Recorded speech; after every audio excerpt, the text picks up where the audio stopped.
Bien, pues vamos a empezar. Muy buenos días. Mi nombre es Amadeo Gensana. Yo soy el director del Departamento de Economía y Empresa en Casa Asia. Y hoy estamos aquí para presentar un estudio, un informe que hemos realizado conjuntamente con la Universidad Politécnica de Madrid y con el apoyo del Instituto Confucio de Barcelona. Es un informe denominado China Innova, conectando con el sistema de innovación en China. Y básicamente, pues este informe lo que pretende es explicar cuál es ese sistema de innovación, ¿no? Tanto desde el punto de vista público, o sea, cómo funciona todo el ecosistema de innovación en el gobierno chino, cuáles son los organismos que participan, tanto también, o incluyendo también, obviamente, pues todo el tema del emprendimiento y también pues hablando de sectores concretos, ¿no? Como pueden ser pues la seguridad alimentaria, la inteligencia artificial, el sector aeronáutico o las redes sociales, ¿no? Creemos, por lo tanto, pues que es una buena introducción para conocer esa realidad, ¿no?, innovadora china que tanto nos interesa a nosotros. Concretamente, pues nosotros en Casa Asia hemos cubierto un capítulo comparando un poco pues los ecosistemas de innovación en China y en Europa y los resultados son realmente sorprendentes, ¿no? Básicamente, pues China ya está prácticamente, ¿no?, a nivel de Europa en muchos de los parámetros relativos a la innovación, como pueden ser, por ejemplo, pues a nivel de patentes o a nivel de diseños está muy por encima de la Unión Europea, también en todo lo que es pues la inversión en I+D en el sector privado, y por lo tanto, pues bueno, la verdad es que el crecimiento que ha habido, ¿no?, especialmente en los últimos 10 años, pues ha sido espectacular, ¿no? Bueno, estos van a ser esencialmente, como decía, pues un poco los temas que vamos a tratar de explicar, ¿no?, durante la próxima hora y pico, a través de diferentes expertos que nos va a presentar Claudio Feijó.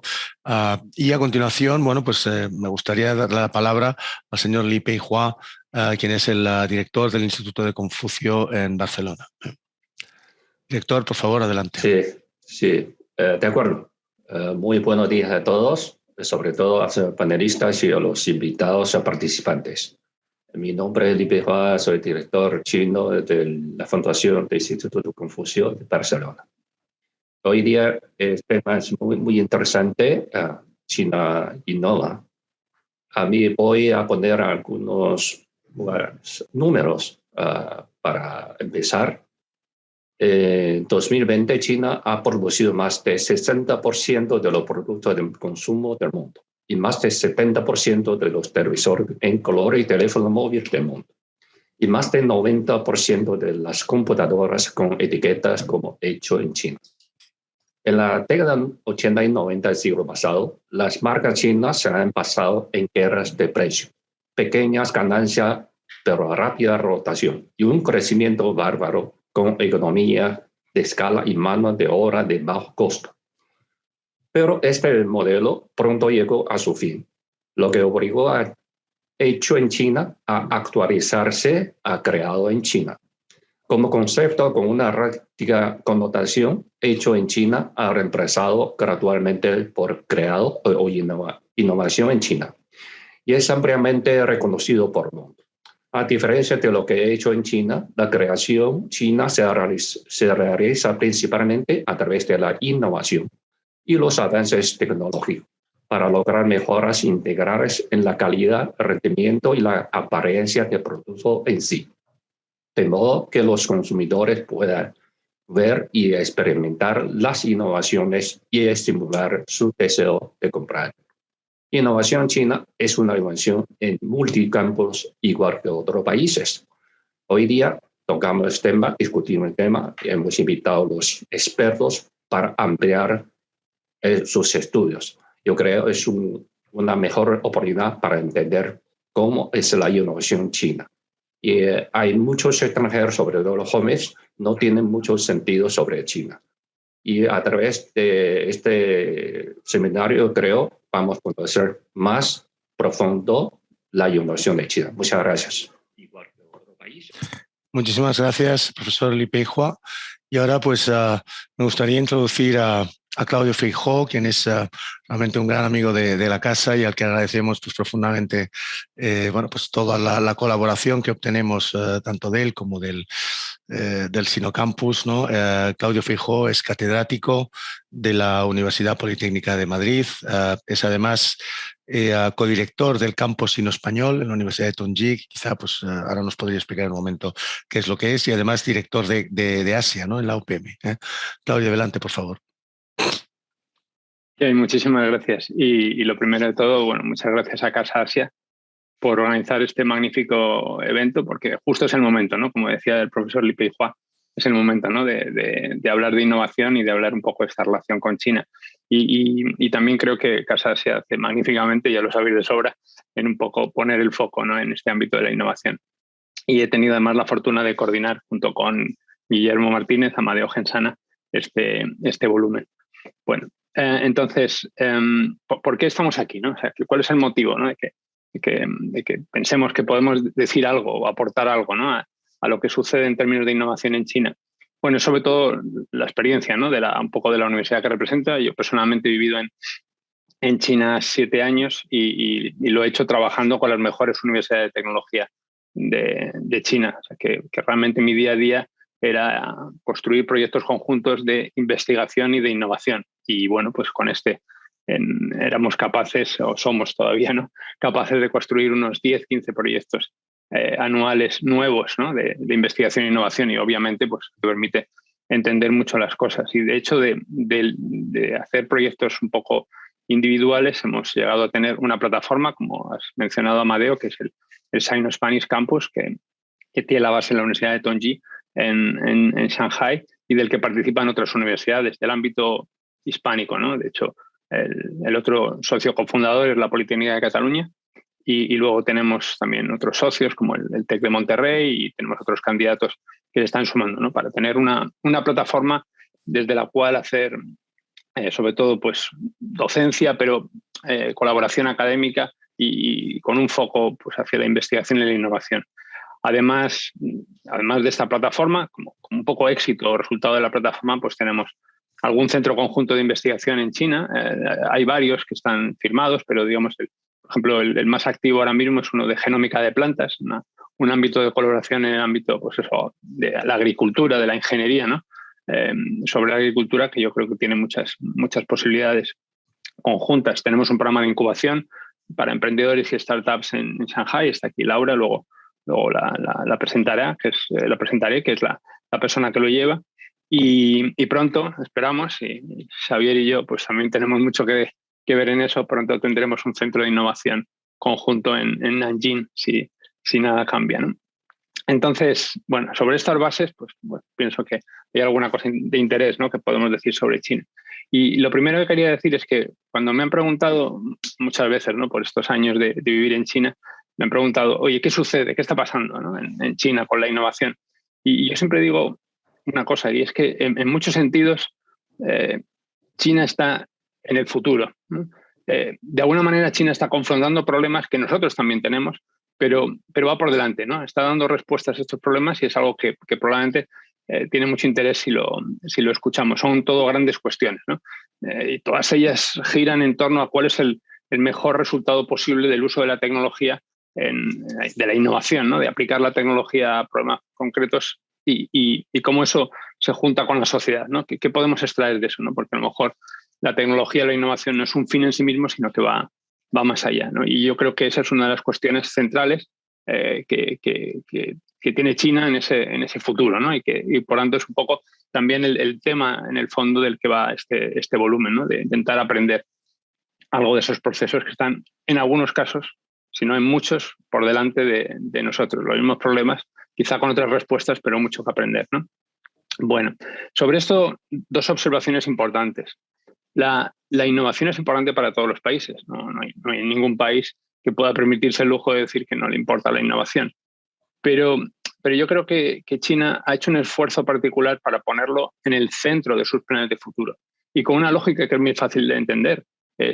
La innovación forma parte de un ciclo, te permite obtener pues, una competitividad mayor, lo ha explicado el profesor Li Peihua. Oye, pues ya no vendes porque hace las cosas de forma barata, sino vendes porque hace las cosas bien, ¿no? Porque ya no es hecho en China, sino es creado en China, ¿no? Tiene un valor añadido. Este es el primer paso, ser más competitivo.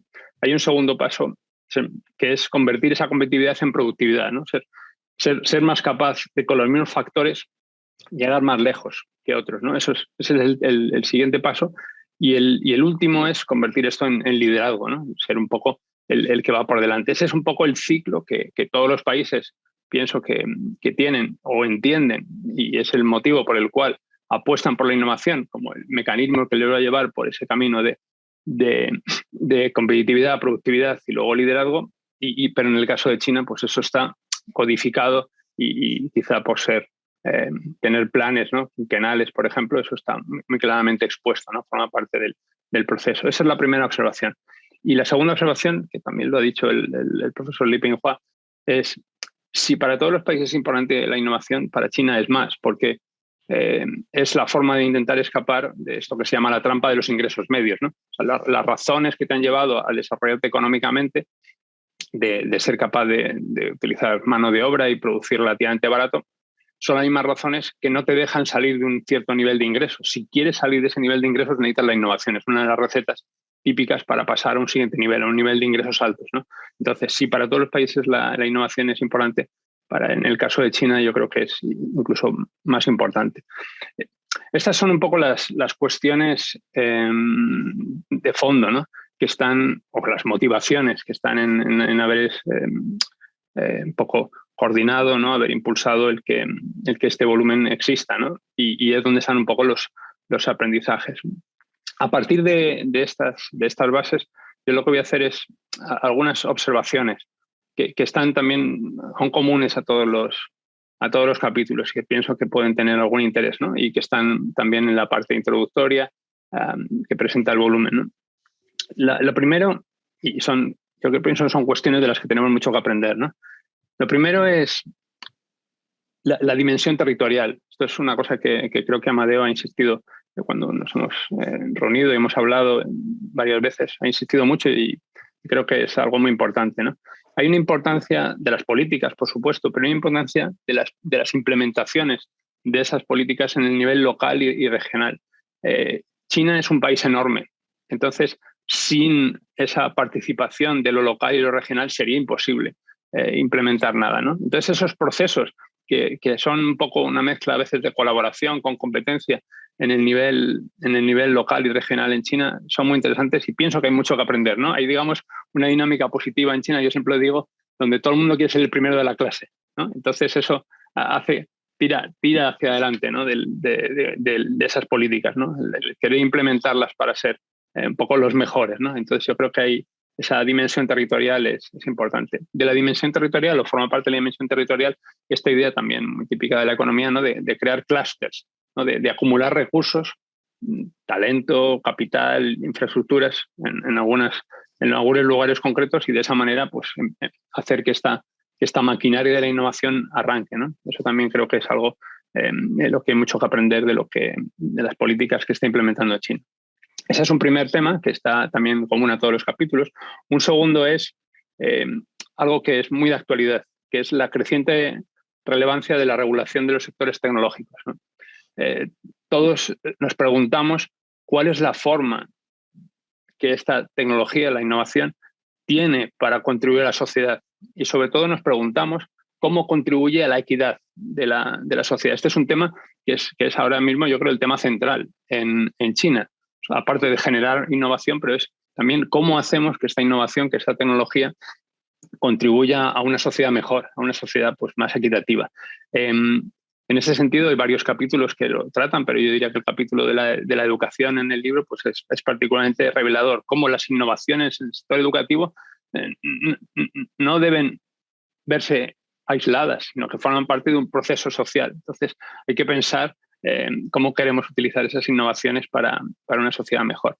Esta es la segunda. El tercer tema transversal es lo importante que es algo que en Europa utilizábamos hace tiempo, ¿no? Pero hemos olvidado un poco, que es la política industrial, que es la idea tan sencilla de alinear los intereses públicos con los intereses privados, ¿no? Esto es otra cosa en la que bueno, pues China da pasos notorios y nos hace preguntarnos sobre si cómo debemos utilizar o si debemos recuperar un poco ese concepto o cómo se debe utilizado en otros entornos como puede ser el nuestro. Esto también es un tema que, por ejemplo, está en el capítulo de inteligencia artificial notoriamente, es uno de los temas centrales, ¿no?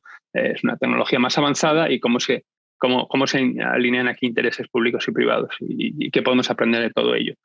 Un cuarto tema sería algo importante, es la importancia de la estandarización. Yo creo que China en este proceso de innovación ha descubierto o ha entendido que la estandarización es un elemento para consolidar, digamos, la influencia internacional de sectores industriales. Entonces, esto es una constante que aparece por todo el texto. Está en el capítulo aeroespacial, va a hablar seguramente Mónica, lo va a tocar en parte, cuando hable del sector de agri-food, ¿no? El sector alimentario. Y un último tema que yo creo que también es transversal es la importancia de la creatividad, ¿no? Y lo relevante que es no solamente hacer innovaciones incrementales, sino hacer innovaciones disruptivas, ¿no? Y esto toca con la parte de emprendimiento, ¿no? Y es cómo se genera, qué mecanismos, qué elementos, qué ingredientes son necesarios para crear esas innovaciones disruptivas, ¿no? Y cómo sucede esto en un modelo que es muy, muy diferente al nuestro, ¿no? Bueno, pues también hay, yo pienso, unas cuantas lecciones, algo que hacen que este volumen sea interesante. Entonces, en definitiva, nosotros pensamos, ¿no?, los coordinadores, que este volumen cubre un gap que había en la literatura, ¿no? Es un tema que está poco tratado, ¿no? Y esas cosas que tratan sobre China, pero no hay tantas que hablan de la innovación y, desde luego, esperamos que sirva para tener un mayor entendimiento de los sistemas de innovación y poder conectarlos, ¿no? Que existan más oportunidades de colaboración. Y esas oportunidades de colaboración pasan por entenderlos, ¿no? Por entender al otro, por entender cómo funcionan otros sistemas y en ese sentido yo estoy particularmente contento de haber contribuido a este volumen y muchas gracias, por supuesto, a Casa Asia. Y esto es un poco lo que quería contar, ¿no? Voy en tiempo y no sé, Amadeo, si quieres que presente a los panelistas o como prefieres que lo hagamos. Sí, por favor, hazlo tú mismo, Claudio, si te parece bien. Fantástico. Bueno, es que me permito el lujo de pedir presentar a los panelistas porque son panelistas, pero son amigos y además son grandísimos profesionales y los conocemos a todos desde hace muchísimos años y es un placer tenerlos aquí. Entonces empiezo por Laura Millán. Ella está ahora mismo en Shanghai. De hecho, se ha conectado corriendo porque tenemos un curso de emprendimiento en la Universidad de Tongji, en la Escuela de Economics and Management, de gestión y economía de la universidad. Lo llevamos entre ella y yo y tenía un ponente, entonces lo ha dejado el ponente abandonado, ha venido. Bueno, Laura es ingeniera de diseño industrial por la Politécnica de Madrid y lleva unos cuantos años viviendo en China, y lo más importante es que ella es la coordinadora, la que lleva el programa de incubación que tenemos allí para emprendedores y startups. Entonces ella se pasa el día hablando, pues eso, con startups que están con un pie en los dos mundos, con emprendedores y un poco con todo ese ecosistema alrededor, ¿no? Que es el de el capital, pues un poco los proveedores y los procesos de aceleración. O sea que fantástico. Y luego tenemos también a Mónica Martínez Castañeda, pues ha vivido también en China, pero ella sobre todo tiene una larguísima trayectoria. Es también ingeniera de la Universidad Politécnica de Madrid, en este caso en el campo del agro, ¿no? Agroingeniería, y ella ha trabajado, pues, y trabaja, ¿no?, en la parte pública en España, y tiene también, pues eso, una trayectoria muy larga en la que además junta algo único, y yo creo que eso es la ventaja de su perspectiva, que es la experiencia de la ingeniería, ¿no?, con la parte legal, ¿no? Ella tiene, pues, diferentes estudios en términos, pues, de regulación y legales, y eso, combinado con la tecnología, pues lo hace ser una persona que tiene una visión única sobre estos procesos internacionales que se están produciendo, que mezclan tecnología con temas legales y regulatorios. Y por último, pero ni mucho menos el menor, que es Xavier Ferrer, profesor de la Universidad Politécnica de Madrid, y de hecho, cuando tú has dicho director para Asia, no, el director para Asia es mi buen amigo Xavier, es el que ha cogido mi puesto, y él conoce China tanto como yo. Lo que pasa es que él ha estado a trocitos, porque ha sido, por ejemplo, pues experto a alto nivel en varios años en universidades y ha viajado y muchas veces conmigo, ¿no?, por toda China para llegar a acuerdos de diversos proyectos y yo, bueno, pues tengo un poco que decir, casi más que oportunidades futuras casi de aprender de él. Tiene una larga trayectoria y él es ingeniero sobre todo de computer science, ¿no? O ordenadores, informática, ¿no? Se me olvida a veces la palabra en castellano, y es experto en usabilidad del software, con lo cual, pues lógicamente entiende mucho de aplicaciones y todo ese mundo, ¿no?, tan rápido, que está evolucionando tan rápidamente del software en China. Y sin más, esto es un poco la presentación de la mesa. Amadeo.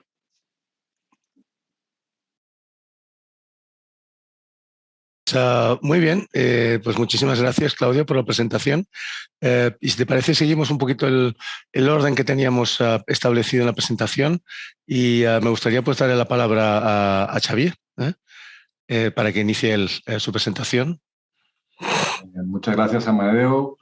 Muchas gracias por organizar esta sesión y por el informe, tanto por parte de Casa Asia como por parte de Claudio, como uno de los editores. Y bueno, mi parte en el informe y de lo que voy a comentar hoy es sobre los servicios digitales y las redes sociales en China. Es uno de los campos en los que se ve más claramente este impulso del gobierno chino a la innovación. Ha facilitado que se creen una serie de soluciones digitales que permitan una transformación digital del país con una regulación que facilita el que se exploren nuevas soluciones y también con una facilidad para conseguir datos para alimentar esos algoritmos de inteligencia artificial que están detrás de muchos productos innovadores en el campo del mundo digital.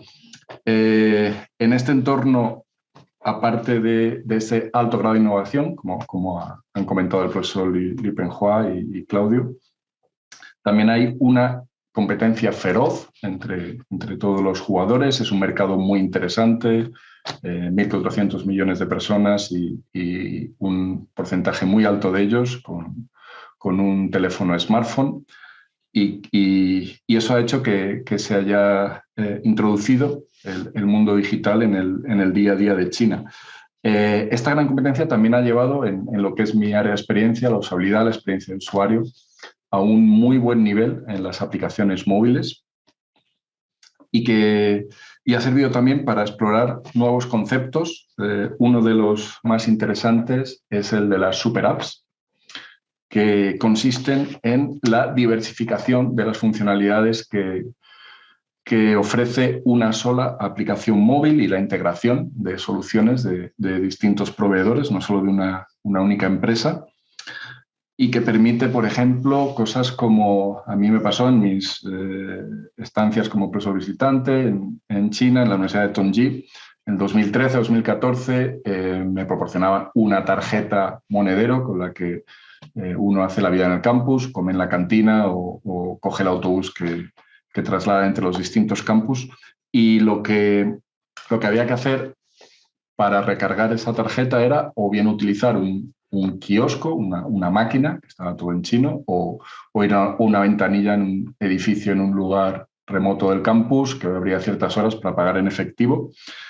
En cuanto tuve, 2 años después, una cuenta de Alipay, lo que tuve es la posibilidad, dentro de la misma aplicación donde había configurado mi tarjeta de crédito, en uno de los apartados podía recargar mi tarjeta monedero de la universidad. No me hacía falta bajar una nueva aplicación con la que pelearme o con la que configurar con mi tarjeta de crédito.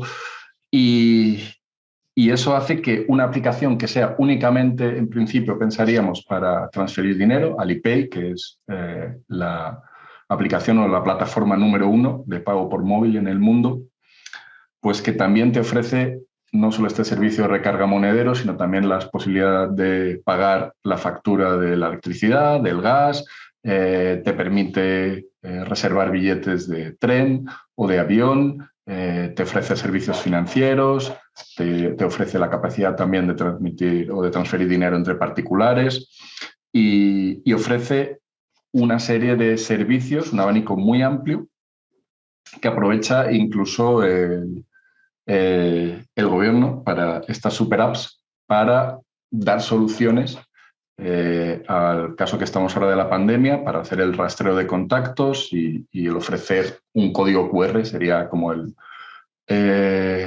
como la analogía con nuestro pasaporte COVID, para poder entrar a ciertos eventos, poder coger un tren, y que eso se difunda de manera muy efectiva. ¿Qué ocurre? Que estas super apps, la gran mayoría de ciudadanos chinos ya las tienen instaladas. No hay que pedirles que se instalen una nueva app. Otro ejemplo muy característico es el de WeChat, que la funcionalidad más conocida es la de la mensajería instantánea, como podría ser un WhatsApp, pero que ofrece también otro servicio, el segundo más importante de China, de pago por móvil, que es WeChat Pay, y también te ofrece funcionalidades para compartir vivencias o imágenes, como podría ser una especie de Facebook.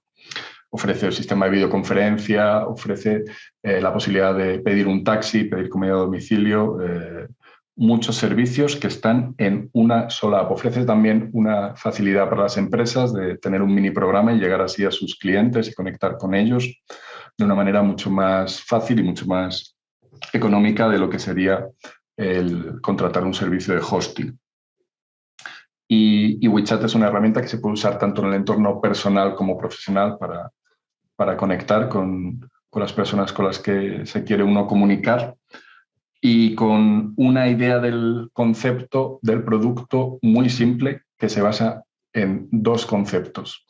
El de chat, todo está en un chat, no solo los chats con los conocidos, sino también las transacciones últimas que se ha hecho en WeChat Pay están en un chat. Y en el código QR, que es lo que se utiliza para hacer pagos, para conectar con conocidos, para enlazar la aplicación entre el ordenador y el móvil. Por tanto, los usuarios, solo con conocer estos dos conceptos, ya tienen un acceso a una variedad muy grande de servicios. También en el campo del comercio electrónico estamos en el futuro, como ha comentado Claudio. Lo que vemos en las aplicaciones móviles en China son soluciones que llegarán tarde o temprano al resto del mundo.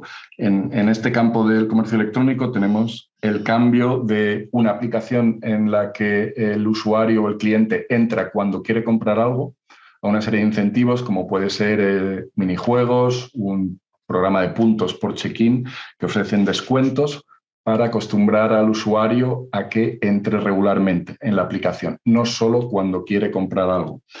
Y lo que se le ofrece es un feed de productos. Un feed de productos que están personalizados con un algoritmo de inteligencia artificial y que pueden hacer que el usuario se lance a hacer una compra.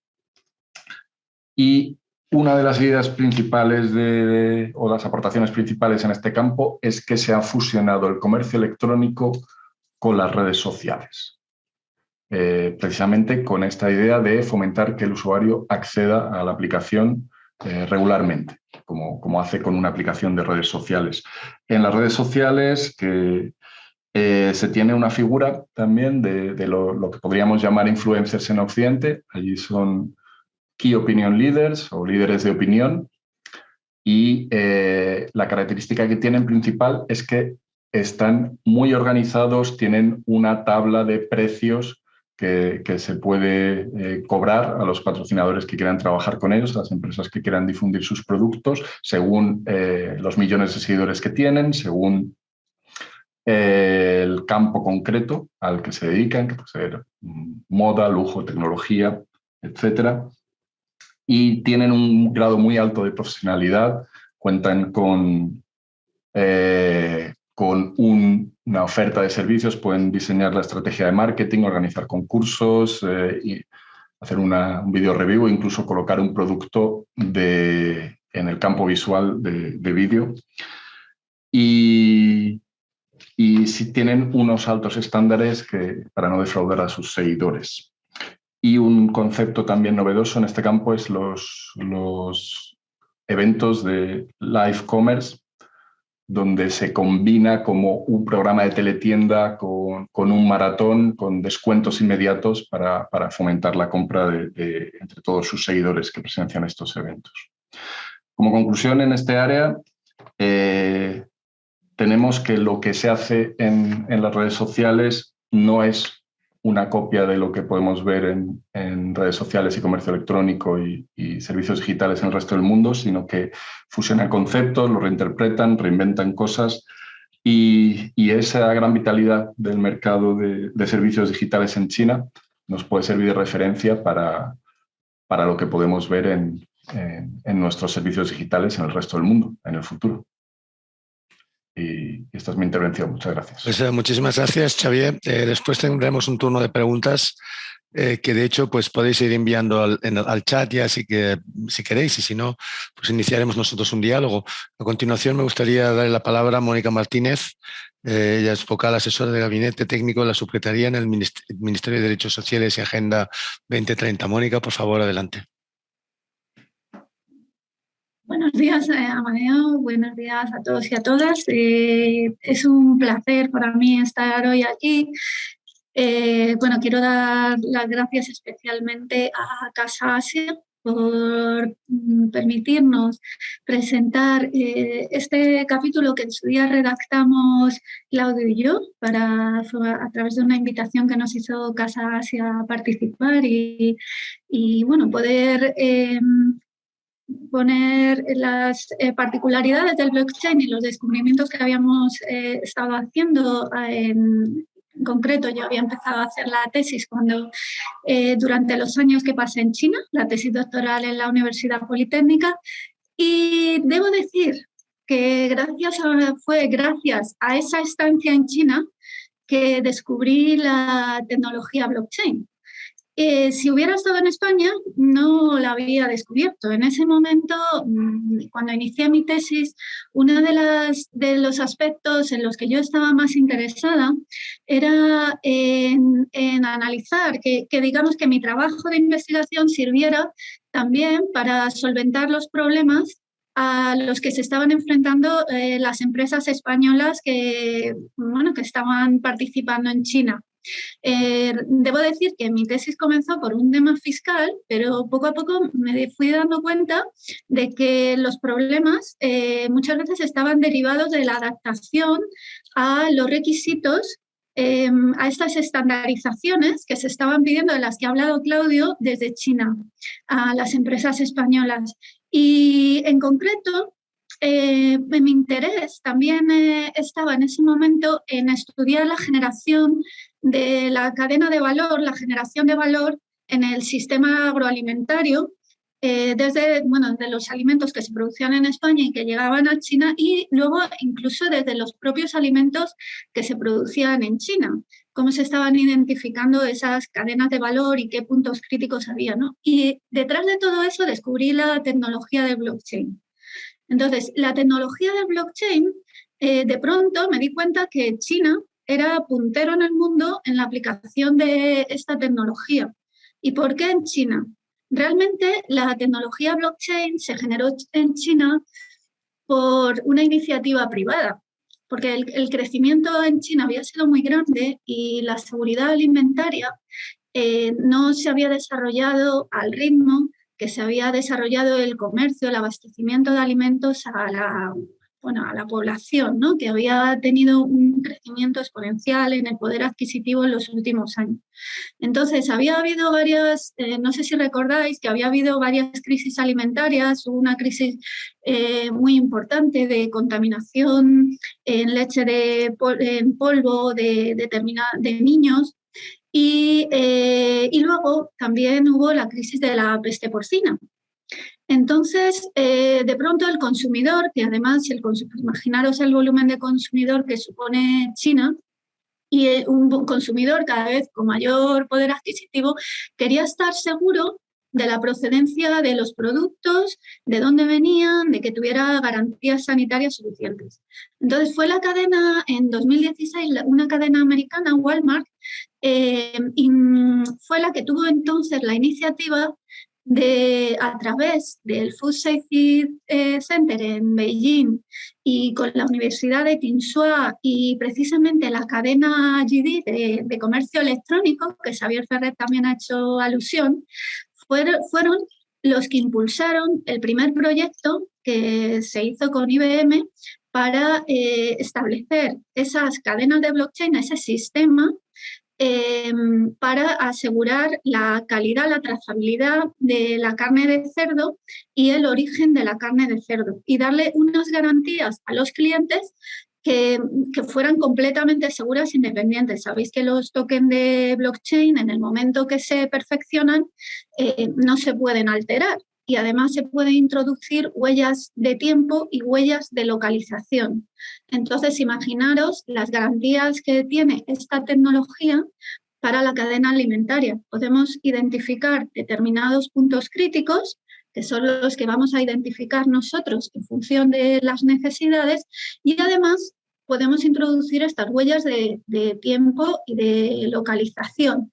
Con lo cual, desde el punto de vista alimentario, y sobre todo desde el punto de vista de la generación de valor, de estos puntos críticos que queremos identificar en la generación de valor en la cadena alimentaria, es una tecnología perfecta. Además, es una tecnología con total garantía de que no pueden intervenir terceros para añadir otra información a la cadena que no se perfeccione dentro de ese algoritmo a través digamos, de unos datos independientes y ajenos a los que participan en la cadena. Entonces, ¿qué pasó? ¿Cómo pasó, digamos, esta iniciativa privada a que se convirtiera en una tecnología que se ha aplicado a todos los campos? Bueno, pues en realidad en 2015, casi simultáneamente, el Plan Nacional de Informatización que se contenía en el tercer plan quinquenal del gobierno chino, pues señaló esta tecnología como una tecnología estratégica. Entonces, China, en ese sentido, pues lo que ha comentado Claudio, ¿no? De algunas, digamos, enseñanzas que podemos extraer. En el momento que el gobierno la introdujo como una tecnología estratégica, todos los agentes, tanto del sector privado como desde agentes regionales como agentes locales, pues empezaron a incorporar esa tecnología a todos los campos, con mayor o menor, digamos, acierto desde el punto de vista de que esa tecnología fuera adaptada o no a unos objetivos, pero digamos que todos querían participar de esa estrategia de implementación de esa tecnología que se aplicó pues, a campos de la salud, a temas de seguros, a temas de tratamiento de aguas, bueno, pues, y sobre todo se consolidó en aquellos campos, con esa competencia que también habéis introducido, ¿no? de que mi proyecto tiene que ser, quiero ser el primero de la clase, mi proyecto tiene que ser más competitivo, pues al final se consolidó en aquellos procesos donde la tecnología era más conveniente, que son estos procesos de trazabilidad y de identificación de puntos críticos en la cadena de valor. En concreto, en el campo agroalimentario, bueno, pues tenemos muchas dimensiones de utilización, sobre todo combinadas con otras tecnologías. Podemos encontrar aplicaciones, por ejemplo, ahora que tanto se habla del desperdicio de comida, pues bueno, se puede encontrar estas aplicaciones combinadas con, por ejemplo, la localización de cultivos que no se están recogiendo todas las cosechas. Bueno, pues la tecnología blockchain permite identificar la procedencia de determinados alimentos con aquellos sitios donde se puede identificar pues, por otros datos, por ejemplo, por datos de imágenes de drones, tomadas de drones o lo que sea, qué alimentos vienen de campos donde se está haciendo, por ejemplo, un aprovechamiento mejor del desperdicio, mejor de la recogida de cosechas o peor. También para la percepción al consumidor. por supuesto, para todo el tema de trazabilidad, de contaminaciones por coronavirus. De hecho, la tecnología que se ha utilizado en las importaciones extranjeras y que permite identificar dónde están las contaminaciones por coronavirus y prohibir a un importador, por ejemplo, la entrada de sus productos en China por no haberlo manipulado convenientemente, se basa en una tecnología blockchain.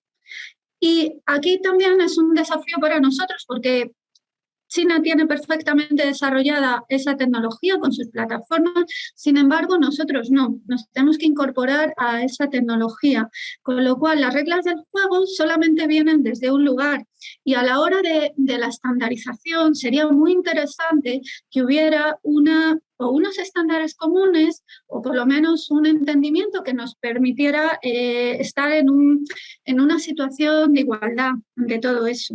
Luego también otra enseñanza que yo he sacado de esto, desde luego, claro, cada región, digamos, China o Europa, hablando, porque no se puede hablar solamente de España como algo equivalente a China, ni siquiera Europa está, digamos, al tamaño, a la magnitud territorial de población, de unidad política incluso, ¿no? Que China, pero bueno, vamos a hablar entre China y en Europa, no podemos imponer, digamos, por nuestra propia, por cómo está configurada nuestra sociedad, una tecnología concreta. O sea, digamos que tampoco a lo mejor podemos aplicar directamente cómo se está haciendo en China.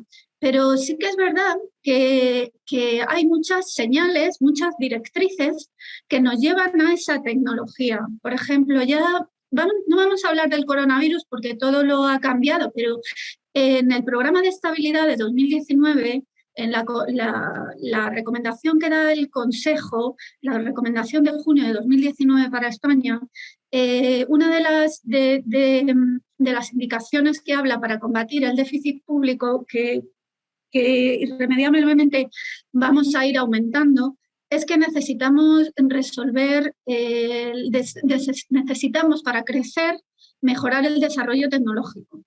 El sector agroalimentario en España es clave, es uno de los motores de la economía en España y para las exportaciones es fundamental.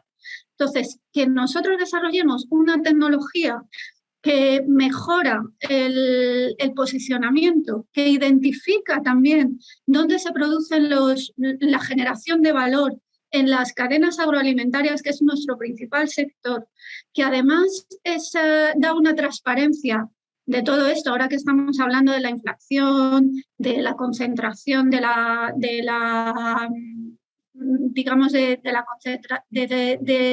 la preponderancia de determinadas cadenas en cuanto al control de los suministros alimentarios y todo eso, el contar con parámetros transparentes de cuál es el recorrido de los alimentos y dónde está generando el valor, es fundamental. Pero es que además, para los fondos europeos, desde mi punto de vista, está, digamos, todavía por analizar pues, algunos aspectos como la huella de carbono, pero en cuanto a los condicionantes verdes, ecológicos y tecnológicos que tienen los planes de desarrollo, que los fondos de los que tanto se habla en este momento, el fomento de esta tecnología yo creo que está completamente en línea con los objetivos que tenemos que cumplir.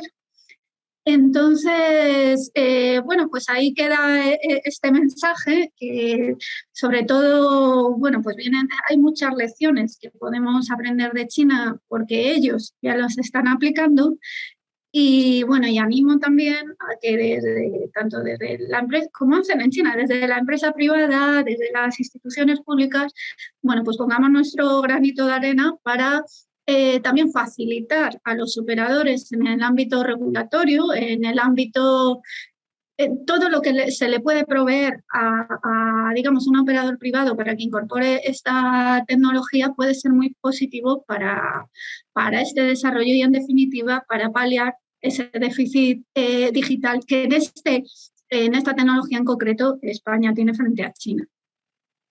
Bueno, muchas gracias. Pues muchísimas gracias, Mónica. Y a continuación me gustaría ceder la palabra a Laura Millán. Laura, por favor, adelante.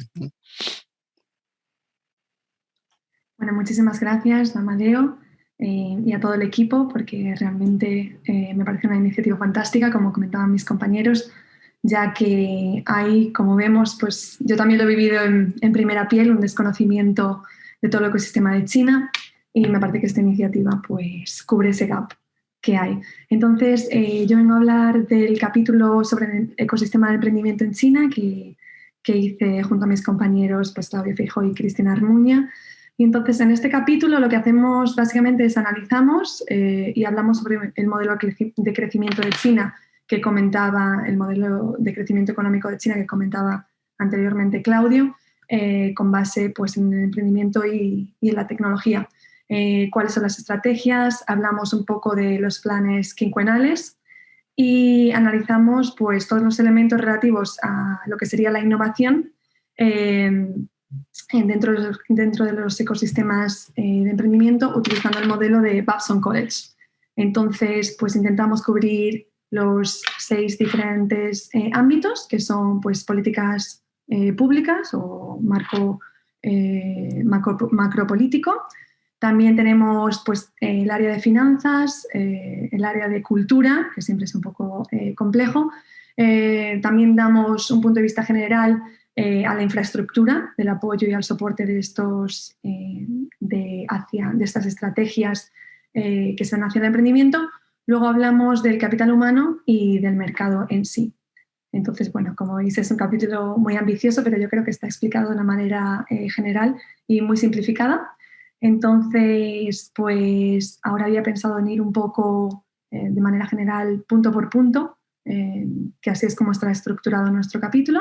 Entonces, cuando hablamos del marco macropolítico, creo que lo comentaba anteriormente Claudio, ya sabemos que China está estructurado pues, en planes quinquenales. Ahora mismo estamos en el número 14, ¿no? Que va desde el 21 hasta el 25, en los que se establecen una serie de objetivos pues que hay que cumplir cada estos 5 años y se revisan, ¿no? Además de eso, también se ha planteado una agenda hasta de 10 años, entonces que llegan hasta más de 10 años, hasta el 2035. Entonces, ¿esto por qué es relevante dentro de los ecosistemas de emprendimiento y de innovación?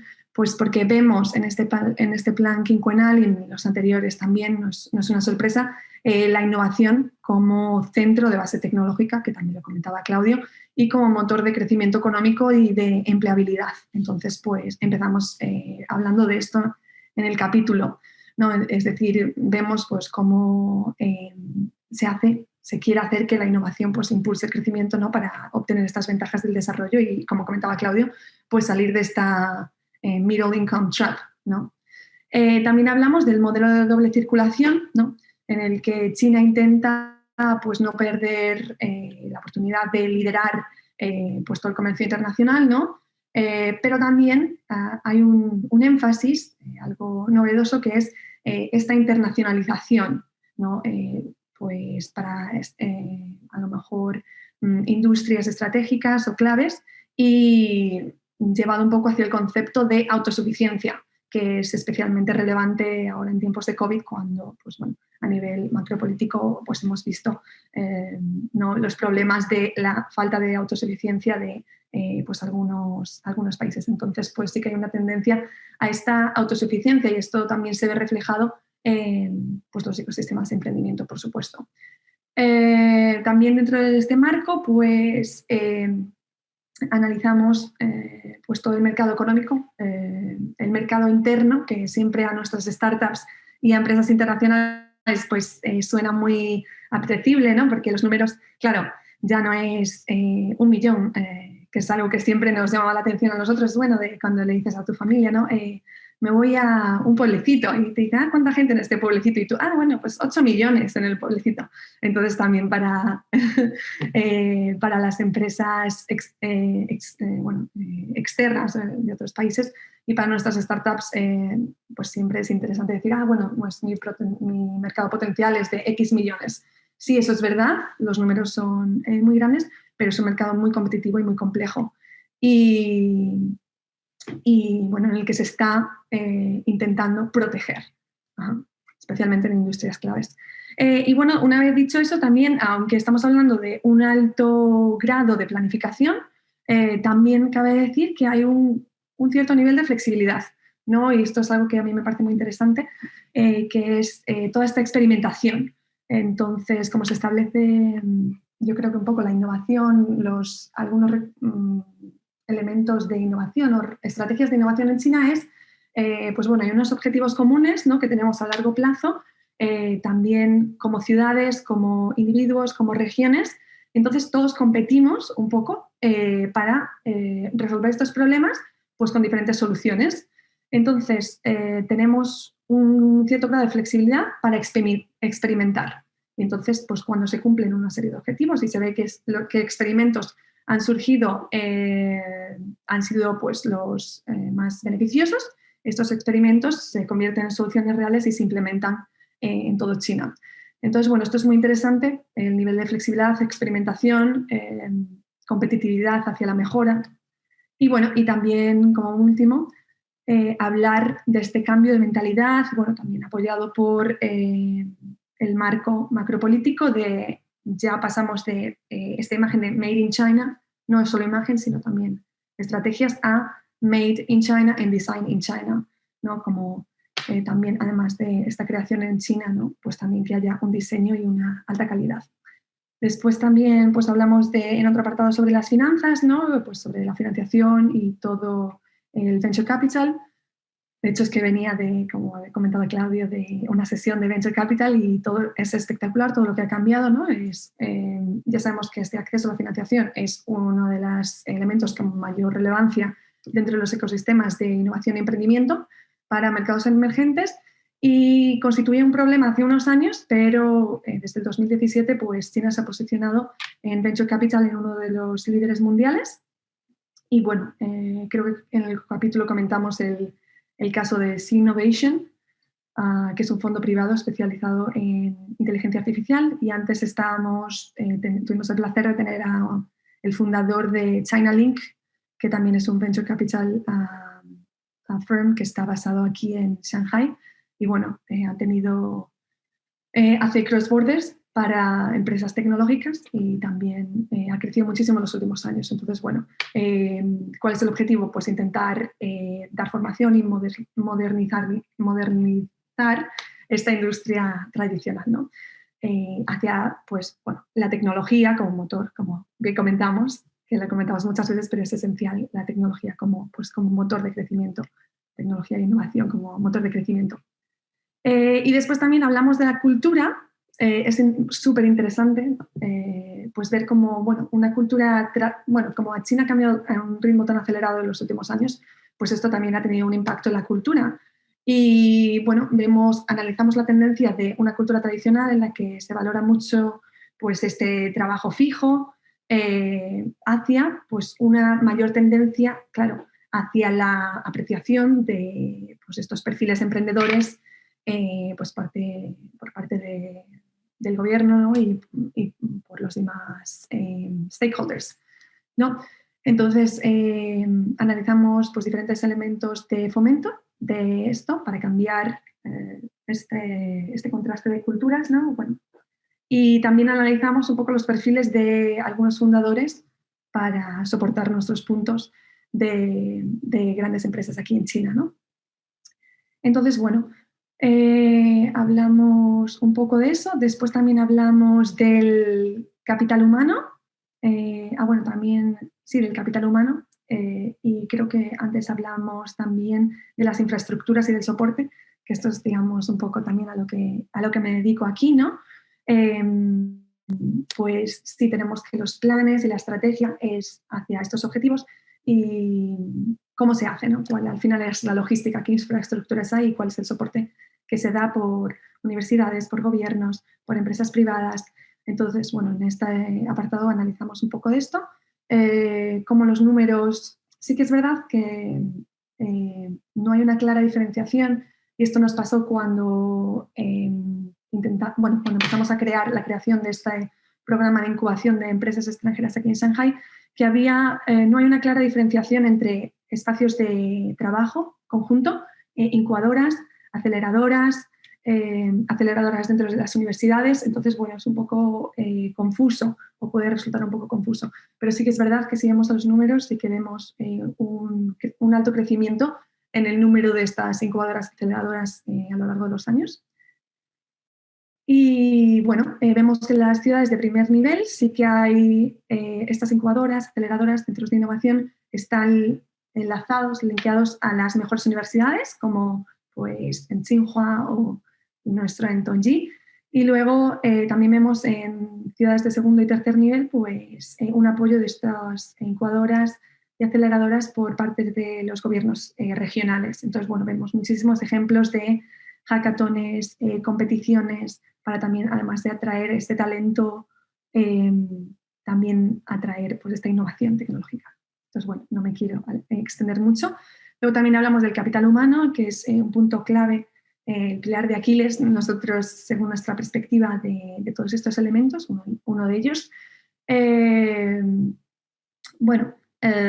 Cómo está diferenciado del capital humano y cuáles han sido, hablamos un poco de cuáles han sido las estrategias para la atracción de capital humano a todos estos ecosistemas de emprendimiento, ¿no? Entonces podemos ver que un dato interesante que pues creo que sobre un 40% de los fundadores de los unicornios en China tienen menos de 38 años o 37 años, y esto es un dato espectacular para empresas de cifras tan altas, ¿no? Entonces, bueno, vemos unas nuevas generaciones muy preparadas, pero sí que hay también un gap, ¿no? Y luego hablamos también, por último, pues del crecimiento acelerado del mercado y cuáles han sido las consecuencias del mismo. Y hablamos un poco de los cambios de los hábitos de consumo en los consumidores chinos. Entonces diferenciamos en ciudades de primer lugar, como first tier cities, y de segundo, tercero. Vemos cambios hacia tendencias, a lo mejor en ciudades de primer nivel, pues hacia un mayor ahorro, mientras que los jóvenes pues tienen una capacidad económica menor. Y bueno, vemos un cambio también muy interesante en, claro, que la misma persona física pues ha experimentado de tener un nivel económico para cubrir todas pues sus requisitos básicos de vida, a ya tener este gap para pues viajar, comprar, etc. para pues eso. Entonces los hábitos de consumo han cambiado mucho y esto es muy interesante. Y claro, se quiere impulsar pues al consumo, ¿no? Se quiere seguir con este consumo y bueno, se ven también a nivel macropolítico pues estrategias para impulsar este consumo. Y bueno, ya para no extenderme más, que como soy muy pasional en este tema, pues hablamos también un poco de la percepción de las marcas locales a marcas internacionales, como he unido un poco con lo de Made in China, Design in China. Aún sigue habiendo una percepción por marcas internacionales en ciertas industrias, por ejemplo, pues cosmética de lujo, moda, retail y productos digitales, que hay una mejor percepción hacia productos internacionales, pero bueno, esto va cambiando y parece que ya está cambiando y ya, desde mi punto de vista, ya se ve un poco los consumidores. Y bueno, y estos cambios de consumo y la diferenciación entre ciudades de primer lugar y un poco de China rural. Entonces, bueno, damos este punto de vista general mediante estos 6 aspectos y bueno, os animo mucho a leerlo y muchísimas gracias. Espero no haberme extendido mucho. Ya. Muchísimas gracias, Laura. Yo creo que, Claudio, podríamos empezar un poco con todo el coloquio, incluyendo algunas preguntas, así que te cedo la palabra para que puedas un poquito orientar el tema. Vale, fantástico. Bueno, yo tengo algunas preguntas difíciles para los panelistas, ¿no? Ninguna son fáciles. Entonces yo os propongo una cosa. Lanzo alguna y podemos en principio seguir el mismo orden que teníamos, ¿no? Xavier y luego Mónica, Laura y contestáis, pero si pensáis que tenéis que levantar la mano y lo hacemos más ágil e intentamos pues eso, que sean respuestas pues concretas y así damos espacio para otras que puedan surgir. Y la primera, difícil, ¿no? Sí, mirando un poco hacia el futuro, ¿no? Desde un punto de vista un poco prospectivo, ¿no? si tuvierais que decir qué pensáis que va a pasar en términos de innovación en China en los próximos años y pensáis que sea relevante en general o en alguno de vuestros campos, ¿qué es lo que pensáis que va a suceder, ¿no? En innovación? ¿Qué hay ahí en el futuro que nos espera inmediatamente? No sé si quieres empezar tú mismo, Xavier. De acuerdo, pues en ese... o sea, es difícil prever el futuro, pero en el campo de los servicios digitales recientemente ha habido un cambio, digamos, de lo que era un impulso, digamos, sin ningún tipo de barreras a cualquier innovación en los servicios digitales. Se ha pasado recientemente a que ha habido un cierto grado de control por parte del gobierno. O sea, esto es lo que sucede en otras partes del mundo, con el juicio reciente a Facebook en Estados Unidos o en Europa y en Estados Unidos, lo que es la aplicación de las leyes antimonopolio. Debido al gran poder que están adquiriendo las compañías tecnológicas. Entonces, esto en China también preocupa. Y recientemente pues, ha habido este control y este toque a que las grandes compañías tecnológicas tienen que tener en cuenta también otros aspectos de beneficio a la sociedad. Entonces esto puede cambiar un poco la innovación y lo que se haga en este campo.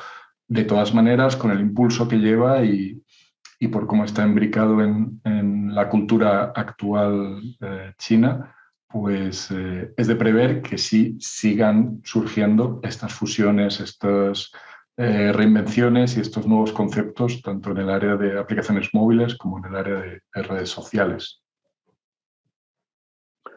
Fantástico. Mónica.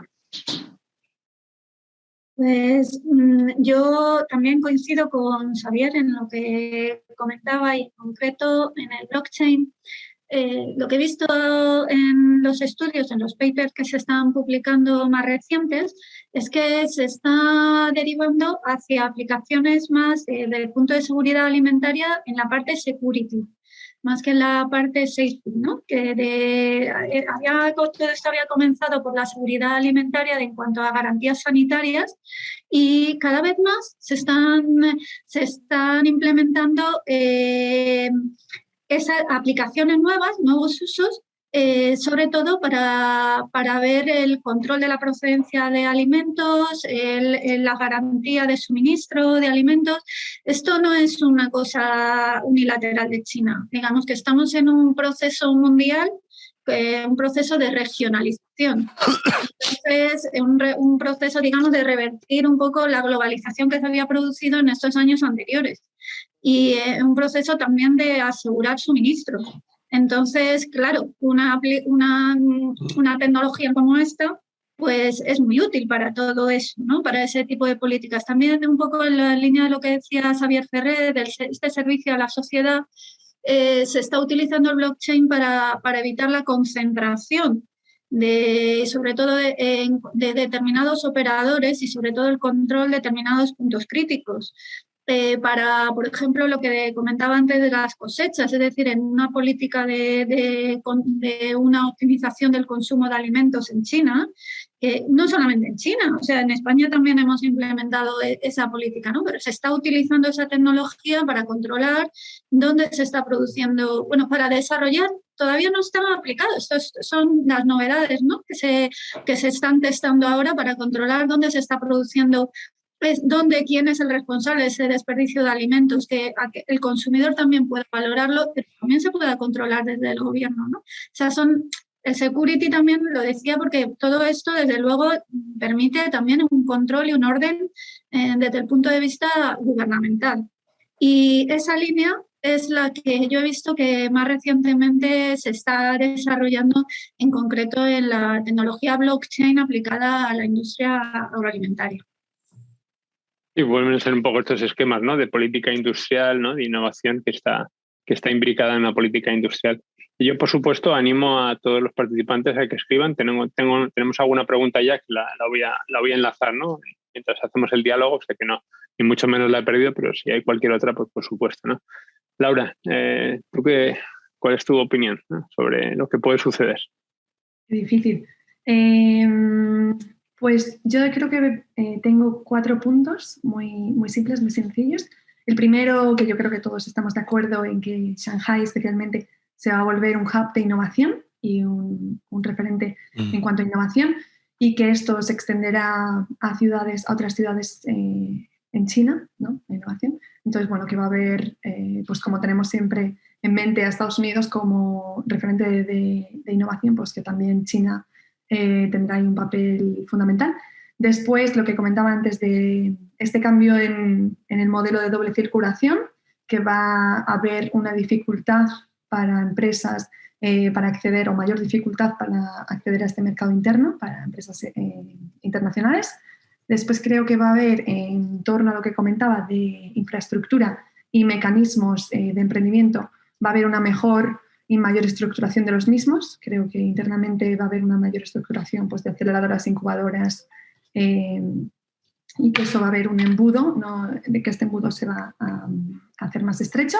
Y luego lo que comentaba últimamente de los cambios que ya se ven ahora mismo en el consumo de los consumidores, marcas locales, marcas internacionales, y que, bueno, que esto va a dificultar para ciertas empresas, pues por ejemplo en el mundo del automovilismo, ¿no? Pues una alta competencia.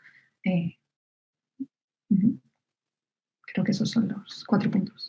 Fantástico. Bueno, son también procesos de maduración, ¿no? Todo el mundo va entendiendo cuál es su lugar en un mundo que es, pues sí, crecientemente más complicado.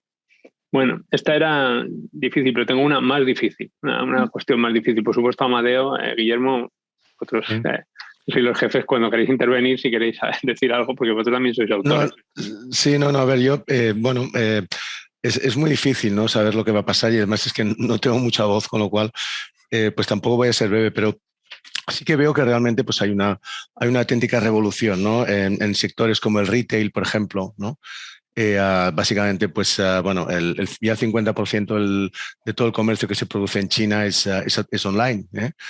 Aquí estamos realmente muchísimo por detrás, ¿no? Y se está avanzando mucho. O sea, toda la gestión de la última milla, como se está haciendo en China, es brutal, ¿no?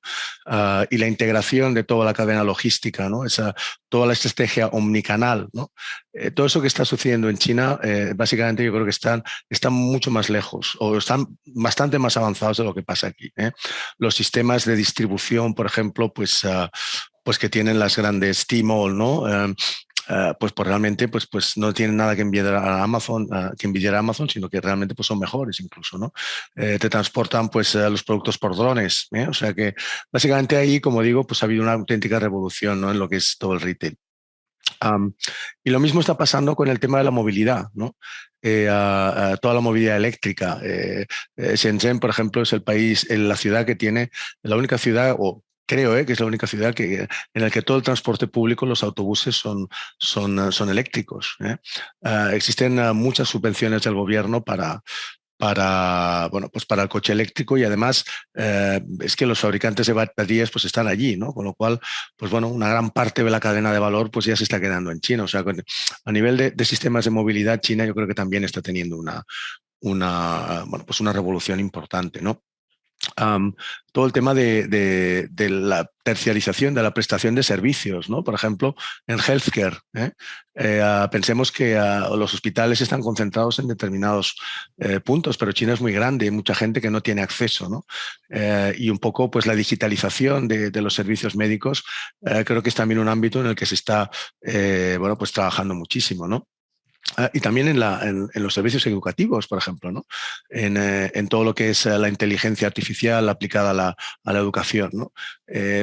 Son algunos de los ámbitos en los que, pues, la verdad es que yo cuando veo a China, un poco la veo con cierta envidia, ¿no? Porque realmente creo que están, como decía antes Xavi, implantando un modelo diferente, ¿no? Un modelo chino adaptado a sus necesidades, pero un modelo, pues yo creo que tremendamente interesante, ¿no?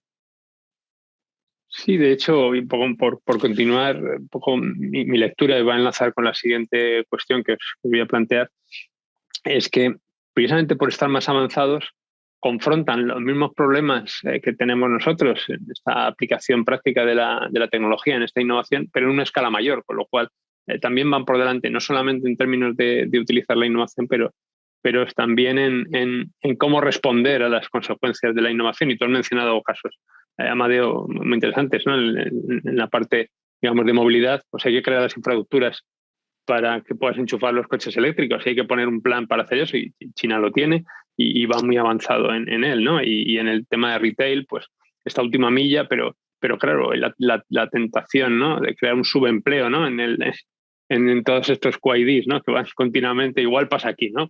Con los Globo y las plataformas de movilidad, ¿no? Entonces son las mismas cuestiones, pero como siempre todo en China a una escala mayor y entonces vemos respuestas también muchas veces más ágiles, ¿no? Por esa dimensión del problema. Igual pasa en Healthcare Education, son los temas de equidad que yo pienso que en Europa deberían preocuparnos mucho, ¿no?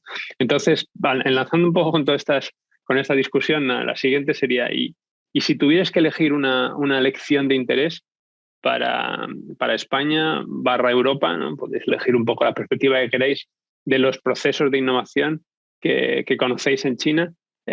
¿Cuál sería esta lección importante y cómo podríamos utilizarla? ¿Qué podemos aprender de alguien que va un poco por delante, ¿no? De nosotros? Y no sé, el que quiera empezar. Podemos seguir más o menos en el mismo orden. Xavier, si te atreves. Sí, en el caso de los servicios digitales creo que es interesante el aprender acerca de ese espíritu que es de competencia o de competición, como has mencionado antes, Claudio, pero que también cuando el caso lo requiere hay una integración, una colaboración, fusión. En el caso de dos de las grandes aplicaciones, una de servicio a domicilio y otra de opiniones de restaurantes y otro tipo de comercios como Meituan y Dianping, una la soportaba Tencent, uno de los gigantes tecnológicos, y otro de los gigantes, Alibaba, y sin embargo acabaron fusionándose. O sea que ese tipo de experiencias y esa experimentación a nivel local, que se hace una prueba en una región, que también habéis mencionado, yo creo que son unas ideas buenas para fomentar esa innovación y ese espíritu de que cualquier cosa nueva que se haga en el campo de los servicios digitales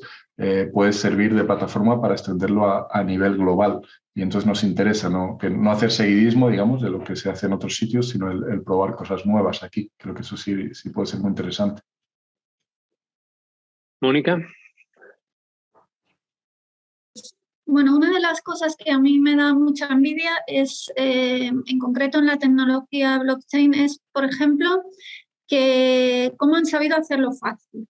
Es decir, todo está más carito. El gobierno te da los tokens de blockchain para que tú montes tu sistema. Es decir, aquí yo lo que he visto, que muchas veces te tienes que enfrentar, los operadores privados se tienen que enfrentar con un montón de incertidumbres. ¿Y esto qué impuestos paga? ¿Y esto cómo lo monto? ¿Y esto qué reglas de protección de datos tiene? Entonces, claro, eso si te lo dan mascado desde el punto de vista del gobierno, o no del gobierno solamente, sino toda la estructura que digamos está alineada con es decir, desde las universidades, los centros tecnológicos, las regiones y todo eso, para que tú lo apliques, pues es más fácil, digamos, llevarlo al campo práctico. Y eso sí que es una lección que no sé si seríamos capaces. También es verdad que ese alineamiento que hay con un objetivo de una política, pues no lo hay en Europa. O sea, por una parte es positivo porque el espíritu crítico está muy bien, pero ellos mismos, los mismos chinos dicen, si es que vuestro sistema es poco eficiente. Entonces, bueno, pues ahí sí que es verdad que muchas veces dices, bueno, ¿cómo puedo solventar esto? ¿No? Pero es verdad que ellos lo tienen bastante resuelto. Te dan pocas opciones para elegir, pero las que hay está todo fácil. Y claro, para implementar una tecnología concreta, eso es muy útil. Eso es muy útil. Sí, yo siempre percibo eso, al hilo de lo que dices, Mónica, siempre percibo una cierta confrontación entre eficiencia en el corto plazo, decidir esa tecnología, esta es la solución y tiramos por aquí, y una eficiencia en el largo plazo en el cual, al haber sido un poco más neutral tecnológicamente, mejor encuentras, puede que sí, puede que no, una solución mejor, ¿no? Y no estás capturado por una concreta, pero esto es una cuestión realmente muy difícil.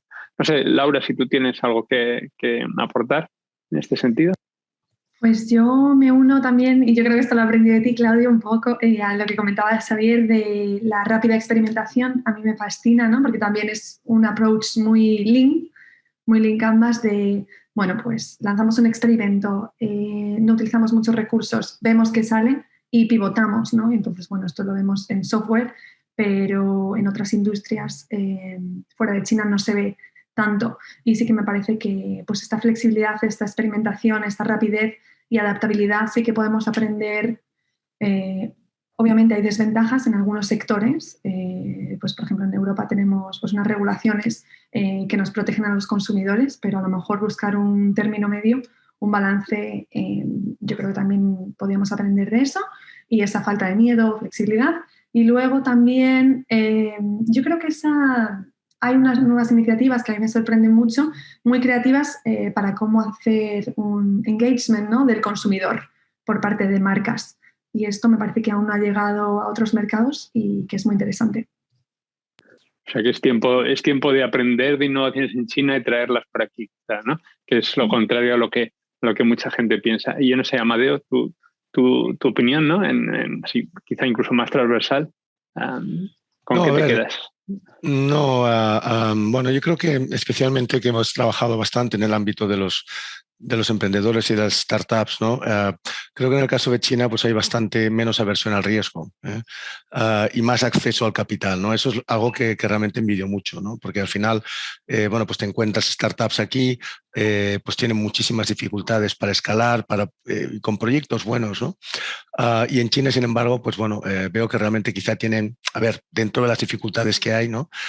Pues sí que tienen realmente acceso a otras fuentes de financiación, ¿no? Y creo que eso es algo pues que dice mucho en favor de la cultura emprendedora china, ¿no? Que por otro lado pues está fomentada por el gobierno. Pero eso es, yo creo que bastante significativo, ¿no? Sí, se ha discutido mucho el efecto, ¿no?, de a lo mejor de un cierto exceso, una cierta burbuja de por lo menos de venture capital, ¿no?, en China. Si esto hecho técnicamente es un crowding out, ¿no?, que expulsa a otros, pero también puede ser simplemente un proceso de madurez, ¿no?, hasta que también el propio capital público encuentra qué opciones son las más beneficiosas, que tienen mayor impacto, mayor recorrido y aprende, ¿no?, que es un proceso de aprendizaje al ser nuevo, ¿no? Pero es cierto que abundancia lo hay, ¿no? Y eso es una diferencia con respecto a aquí, ¿no? Forma parte de esa economía, ¿no?, de los conglomerados, de los clústeres, ¿no?, de agrupar recursos para que empiece esta maquinaria de la innovación. Y si queréis, y voy a enlazar con una de las... Hay un par de comentarios en el chat y lo voy a mezclar con una pregunta que tenía un poco en mi lista, que es el pasar a las relaciones internacionales, ¿no?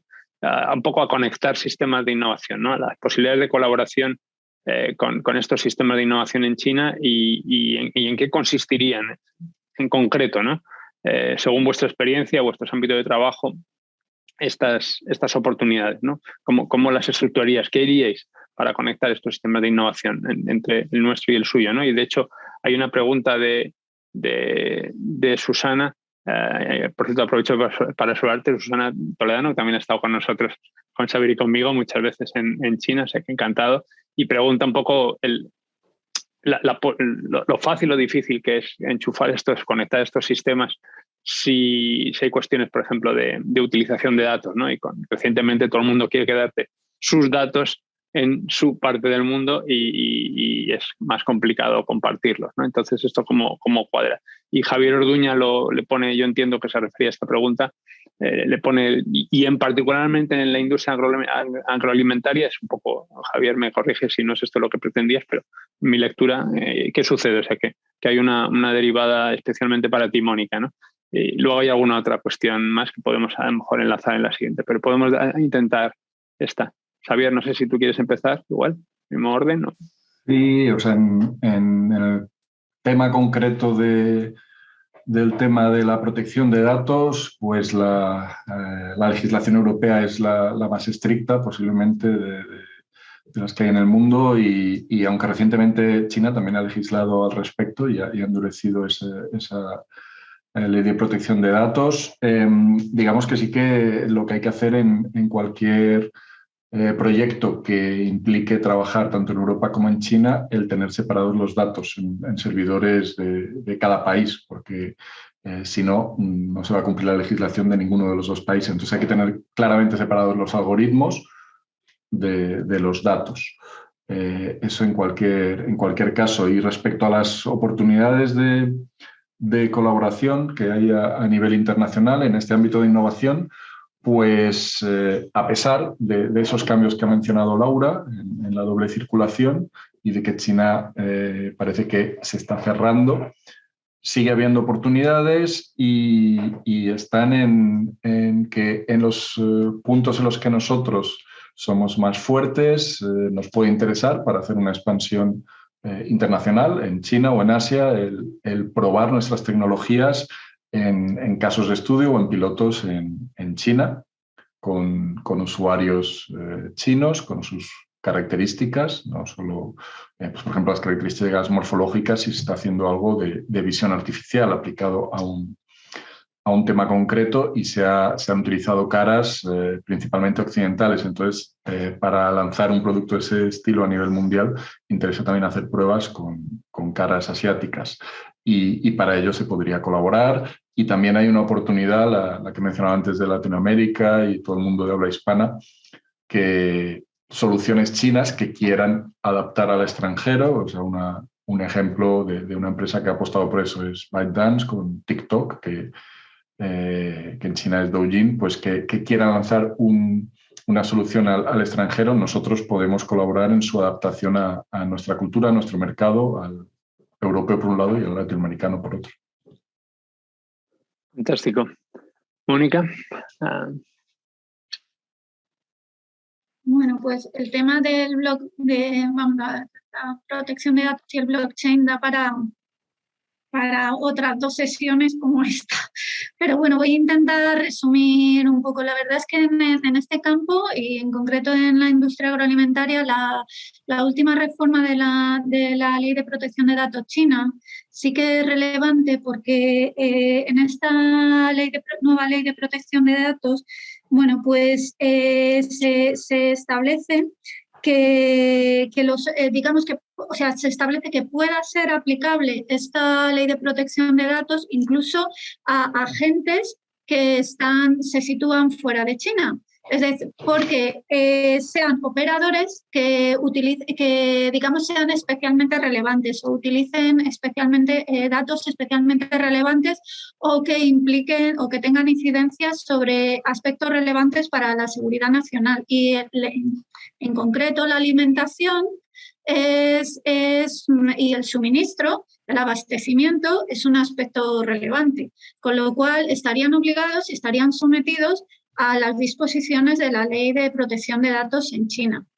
Además, bueno, pues se producen, sí que es verdad que en nuestra Ley de Protección de Datos europea, porque por lo que ha dicho Xavier, que es muy avanzada, pues hace que los operadores europeos estén mejor preparados para afrontar la Ley de Protección de Datos china, que ha incorporado muchísimos aspectos que están presentes en nuestra Ley de Protección de Datos actual. Lo que pasa es que la perspectiva de la protección de datos desde Europa y desde China, la aproximación es diferente. Digamos que la Ley de Protección de Datos europea, digamos, es como garantista de los derechos individuales de los ciudadanos y sobre la gestión individual de datos especialmente protegidos, y la de China digamos, está más orientada a un aspecto de protección general, es decir, a un aspecto de protección, pues, por ejemplo, en el caso de la alimentación, de los abastecimientos. Entonces, digamos que la protección de datos no es un individual de derechos, sino de riesgo para la sociedad. Entonces, estas diferentes aproximaciones hacen también que las normas de protección de datos en uno y en otro lado sean incompatibles. Es decir, la cesión de datos en un lado puede ser autorizada de manera personal y en otro lado, aunque sean datos personales, digamos, tú necesitas una autorización externa del gobierno para poderlos exportar. Entonces hay, digamos que en determinados puntos, cuando se analizan determinados casos concretos, se pueden producir incompatibilidades. Lo que dice Xavier Ferrer también me uno totalmente. Si operas en China, vas a tener que duplicar tus datos, a no ser que quieras adherirte completamente al sistema chino. En el caso del blockchain también tenemos nuestros propios problemas, que también por eso se está revisando, no solamente por el blockchain, sino por otras cosas, la Ley de Protección de Datos Europea. Y es que en el blockchain nada se puede borrar. Entonces, por ejemplo, aquellas disposiciones que esas no existen en China, de que tú tienes derecho a borrar una información o unos datos que son tuyos, pues bueno, esa disposición en concreto pues no está en la ley, es incompatible con la Ley de Protección de Datos china, que donde no se borra, y en Europa pues te tienen que dar esas garantías y el sistema de blockchain no te permite borrar esos datos, con lo cual tienes que montar un sistema que tengas datos, digamos que especialmente protegidos fuera y datos compartidos dentro. El problema es que los datos compartidos que no están especialmente protegidos en España, a lo mejor sí están especialmente protegidos en China. O sea, he intentado explicar con este ejemplo un poco cómo nos va a afectar, digamos, esta regulación. Entonces, mi idea, o sea, creo que la solución a esto es montar sistemas, no podemos pensar, como bien dice Javier Ferrer, en a lo mejor un sistema único, sino tenemos bases de datos separadas, pero también protocolos que puedan de alguna manera entenderse en un punto intermedio, de manera que se respeten las garantías de ambos bandos. Ahí todavía hay un encaje, una negociación, y desde luego considero que es un desafío este aspecto concreto de la protección de datos personales. China es siempre un desafío y eso yo espero que nos haga mejores. Sí. Tenemos el tiempo muy justo. Laura, telegráficamente, ¿tú harías algo para interconectar? Bueno, yo creo que ya lo estamos haciendo, ¿no? Con los programas de startups, de intercambio de startups, y yo creo que realmente en esto sí que hay muchas oportunidades a través de aceleradoras pues Cross Borders y nuestra incubadora en sí, que también es Cross Border, para beneficiarse de ambos lados. Entonces, yo creo que va a haber más y más oportunidades y se va a estructurar mejor, y esperemos también que para bien y para objetivos comunes. Muy bien. Sí. Y antes de pasar a Amadeo, que él decida si cerramos ahí medio, nos extendemos un poco más porque habría más temas, pero hay una pregunta sobre Chongqing ahí en el Pilar. Y sí. De hecho yo digo, me preguntan, ¿qué sitio irías a China si tienes un poco más de ímpetu y de un poco de valor, si quieres de arrojo, donde están pasando cosas? Yo digo Chongqing, sitio fantástico donde hay energía y está cambiando muy rápidamente una masa crítica. O sea que mi recomendación, sí, Chongqing es un sitio súper innovador. Yo creo que sí. Además, no están las primeras posiciones en estos momentos del ranking, por ejemplo, de inversión en I+D en relación al PIB. Está en la media, un poquito por encima por la media, pero también es cierto que, sitios como Shanghái, por ejemplo, como Shenzhen, están bastante colapsados, ¿no? Entonces, donde hay oportunidades es realmente en este tipo de ciudades y concretamente en Chongqing. Además, pues todos sabéis que tiene una importancia estratégica para el gobierno chino como punto un poco de anclaje para todo lo que es el desarrollo de la zona del centro y del oeste de China, ¿no? Así que, y luego, pues había una pregunta de Javier Orduña sobre agroalimentario, que no sé exactamente por dónde iba, pero sí decir que es uno de los 3 o 4 ámbitos que la Unión Europea siempre ha priorizado para la colaboración con China, especialmente pues en temas de seguridad alimentaria, por ejemplo, ¿no? Y ahí, pues en este sector concretamente sí que hay proyectos conjuntos, ¿no? Entonces, volviendo a lo que decías, Claudio, de qué sectores, pues obviamente en todos los sectores a veces es difícil, ¿no? Entre China y la Unión Europea, pues en algunos sectores se puede cooperar, en otros pues hay una cierta competitividad, pero realmente hay que buscar esos sectores en los que existe esa complementariedad, ¿no? Y bueno, pues todo lo que es las tecnologías agroalimentarias, pues es uno de ellos, sin duda. Muy bien. Yo no sé, Guillermo, Amadeo, si veo que son las 11:31, por lo menos por mi reloj. Sí. ¿Cómo queréis hacer? ¿Queréis parar aquí, clausurarlo? Muy bien. Devuelvo habría muchísimos más temas. Podríamos seguir hablando horas, por supuesto. Podríamos seguir hablando horas, pero bueno, yo creo que hemos tenido tiempo suficiente para las exposiciones y también pues un buen rato para el debate. Y además, oye, siempre es bueno dejar algo para la próxima ocasión, ¿no? Entonces, si os parece bien, pues vamos a clausurar aquí, pues agradeciendo, por supuesto, a la Universidad Politécnica de Madrid, a ti personalmente, Claudio, a Mónica, a Laura y a Xavier, ¿no? Y al Instituto Confucio, al profesor Li Peihua, pues por toda la colaboración, tanto a la hora de elaborar el estudio, que os recomiendo encarecidamente que leáis, y que además creo que Guillermo pues, ha puesto el link. Y bueno, pues yo creo que es un tema que no se acaba nunca, así que bueno, pues entre Casa Asia, la Universidad Politécnica y el Instituto Confucio, pues vamos a intentar dar seguimiento al tema. Y bueno, pues si hay algunos temas concretos que se quieran tratar, pues nos los podéis hacer llegar por mail y estaremos encantados en poder desarrollarlos en un formato webinar, workshop o lo que sea. Así que muchísimas gracias y muy buenos días a todos.